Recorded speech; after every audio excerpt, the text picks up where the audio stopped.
Alors, regardons ensemble le premier exemple de la page 15.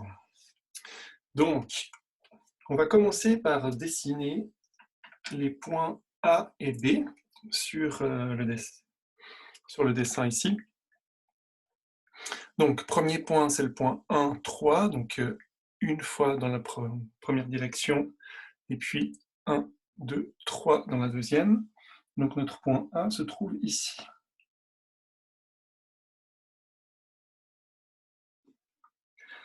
Maintenant, le point B, 5, 1, 1, 2, 3, 4, 5 et 1.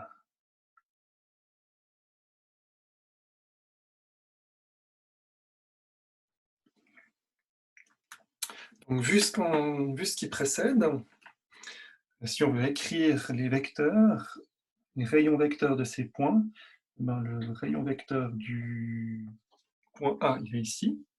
Le vecteur OA, c'est le vecteur 1, 3. Et le vecteur OB, c'est le vecteur 5, 1. Donc ces rayons vecteurs, c'est ce qui fait le lien entre le monde des vecteurs et le monde des points. Il faut faire bien attention aux notations qu'on utilise. Lorsqu'on note le point A, on met une parenthèse 1.3, c'est ce qu'on appelle les coordonnées du point. Donc on est dans le monde des points. Et puis quand on écrit OA, ça c'est un vecteur, ça correspond au rayon vecteur du point A, c'est-à-dire le vecteur qui est ici. Et puis le vecteur OB, ce serait le vecteur qui est là. Maintenant, la question qui est posée dans cet exemple, c'est quelles sont les composantes du vecteur AB. Donc le vecteur AB, c'est le vecteur qui est ici, qui a comme origine le point A et comme extrémité le point B. Donc ce vecteur que je vais dessiner en vert, je dessine un représentant en vert ici. Donc ça, c'est le vecteur AB. La question, c'est quelles sont les composantes du vecteur AB. Alors, le vecteur AB a comme composante, on regarde, on décompose ce vecteur vert relativement à la base qui est ici. Ça veut dire que c'est 1, 2, 3, 4 fois le premier vecteur, plus moins 2 fois, en fait, le deuxième vecteur. Donc, je vais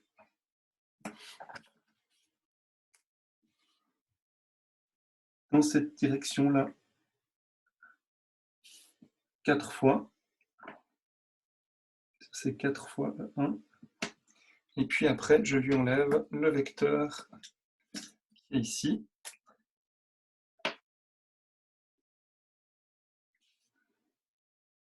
Ce vecteur-là et ce vecteur-là, c'est moins 2 fois E2. Donc maintenant, essayons de voir comment est-ce qu'on peut calculer en fait les composantes du vecteur AB, donc les 4 moins 2, à partir des composantes du vecteur, OA et OB. Donc ce qui nous intéresse, nous, c'est le vecteur AB qui est ici. Ce vecteur vert, j'aimerais l'exprimer en fonction de OA et de OB.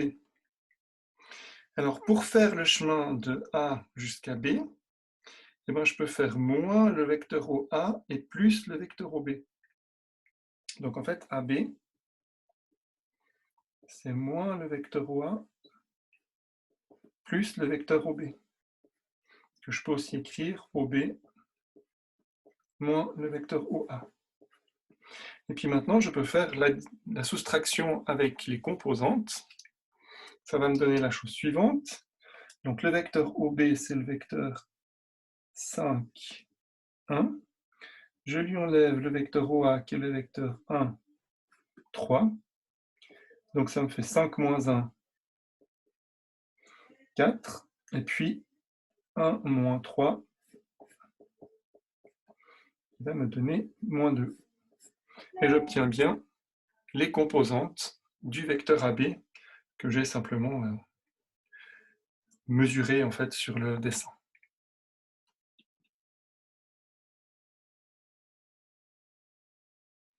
Voilà, va passer au deuxième exemple de la page 15 de la brochure.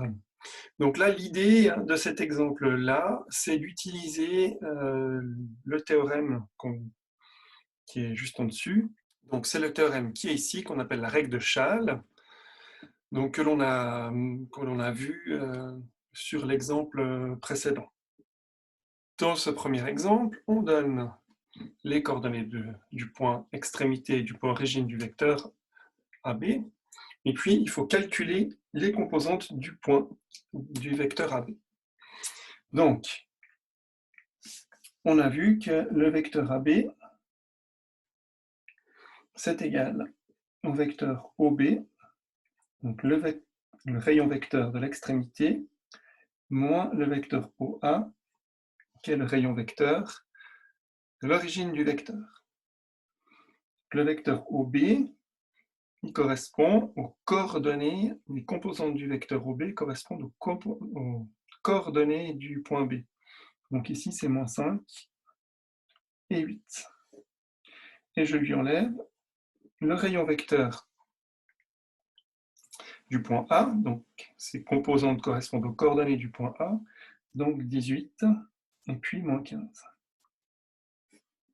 Il ne reste plus qu'à faire la soustraction de ces deux vecteurs. Donc on fait moins 5, moins 18, ce qui vont faire moins 23. Et puis 8 moins 15, donc 8 plus 15, qui donne aussi 23. Donc, on a calculé que les composantes du vecteur AB, c'est moins 23 et 23. Deuxième exemple, on vous donne le point extrémité du vecteur et le vecteur AB. On veut calculer les coordonnées du point A. Donc, on va utiliser de nouveau la règle de Schall. Donc, AB est égal à OB moins OA. Donc, si on réécrit cette équation, on a AB, c'est le vecteur 15, 12. Il doit être égal à OB, c'est le rayon vecteur du point B. Donc, la première composante, ce sera la première coordonnée de B, 3. La deuxième composante, ce sera moins 8, qui est la deuxième coordonnée de B.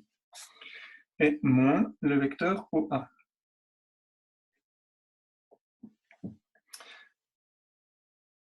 On en tire quoi? On en tire que le vecteur OA, eh ben c'est le vecteur 3 moins 8, auquel on enlève 15, le vecteur 15, 12. Donc je fais 3 moins 15, moins 12, et moins 8, moins 12, qui va faire moins 20.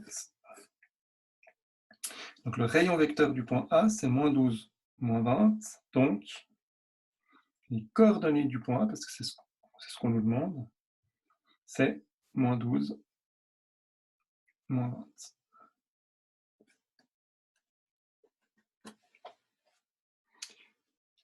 Et finalement, le troisième exemple, on vous donne les coordonnées du point A, le vecteur AB, et on cherche les coordonnées du point B. Donc on va de nouveau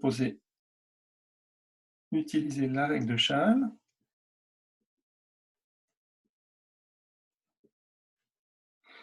AB, c'est le vecteur moins 7, 9. OB, c'est le vecteur qu'on cherche. OA, c'est le vecteur moins 3, 4. On réarrange notre équation. Donc OB, ça sera moins 7, 9, plus moins 3, 4. Donc moins 7, moins 3, ça fait moins 10. Moins 7 plus moins 3, ça fait moins 10. Et 9 plus 4, ça fait 13. Donc le vecteur OB, c'est le vecteur moins 10, 13, donc le point B, il aura comme coordonnées moins 10 et 3. Je vous rends attentif qu'il faut vraiment utiliser OB ou A pour calculer les coordonnées de A et B, parce qu'il n'est pas possible d'additionner ou de soustraire des points. On peut le faire avec des vecteurs, mais pas avec des points. Donc c'est vraiment, on a besoin des rayons vecteurs pour se mettre dans le monde des vecteurs, et une fois qu'on est dans le monde des vecteurs, eh ben, il est possible de faire des additions, des soustractions. Alors, regardons maintenant le dernier exemple de la page 15 de votre brochure. On vous donne les coordonnées des sommets d'un quadrilatère et on vous demande si le quadrilatère est un parallélogramme. Je fais un dessin qui n'est absolument pas à l'échelle. Est-ce que ce quadrilatère est un parallélogramme? Alors, on a vu les critères pour déterminer si un quadrilatère est un parallélogramme. Les critères, c'est est-ce que le vecteur AB est égal au vecteur DC. Donc, on a que A, B, C, D est un parallélogramme.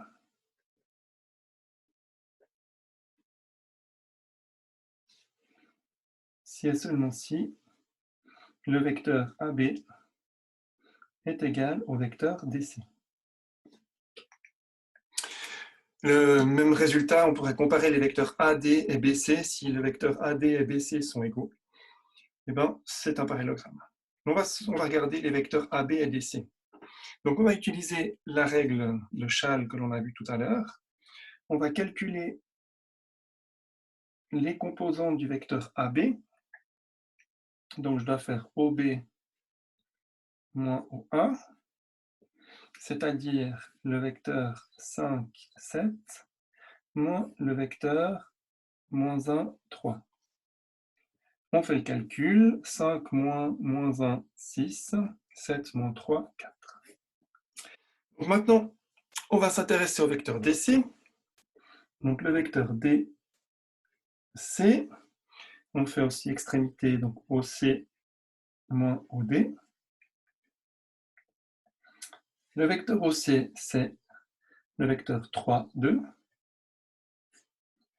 auquel on soustrait le vecteur 9, 6. Ça va donc nous donner le vecteur 3 moins 9, ça va faire moins 6. Et puis 2 moins 6 qui va faire moins 4. Donc, nous avons trouvé que AB est égal à moins le vecteur DC. Quasiment ce qu'on veut, mais on voudrait que AB est égal à DC. C'est-à-dire que notre parallélogramme, il n'est pas comme on l'a dessiné, mais il est de la manière suivante.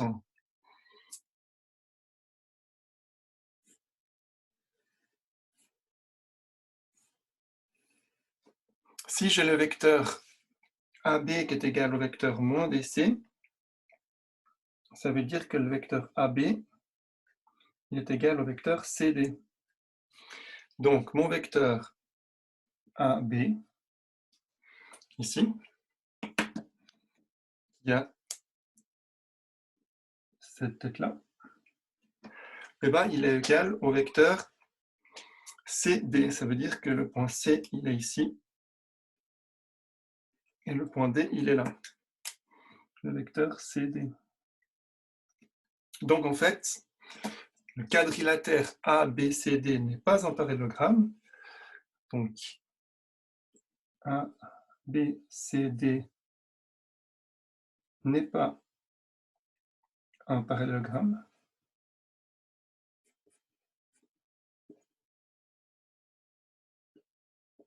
Par contre, ABDC est un parallélogramme.